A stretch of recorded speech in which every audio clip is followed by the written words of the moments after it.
আপনারা বাইরে কেউ থাকবেন না, অফিসে ঠিক সভা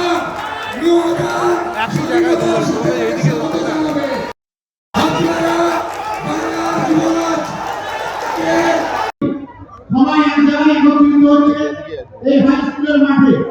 আপনাদের প্রত্যেককে অনুরোধ করা হচ্ছে আপনারা